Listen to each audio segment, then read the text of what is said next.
Chúa đã hiện.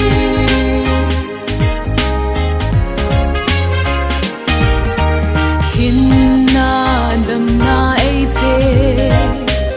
o ka pakai bất thêm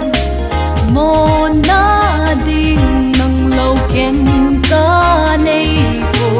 king lel ha sam ka hi vangin nei mu se na in nei na hang kang chum si po kang lui te ki ngai ra nang bo kang tha te ka ki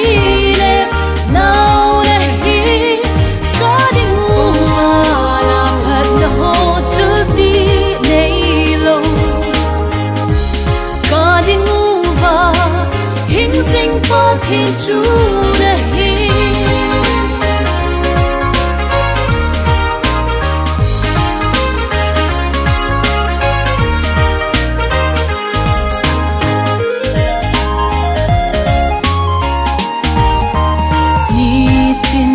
Kahin ko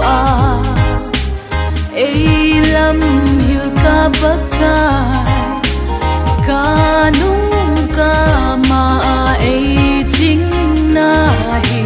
tuy may bang bebo ka damlay nang sang si abo ki mahoy dam ding kahin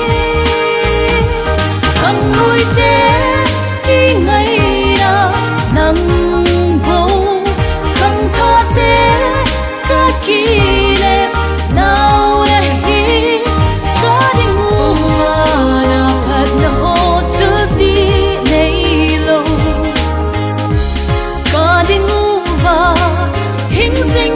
Thiên Chúa đã hiện.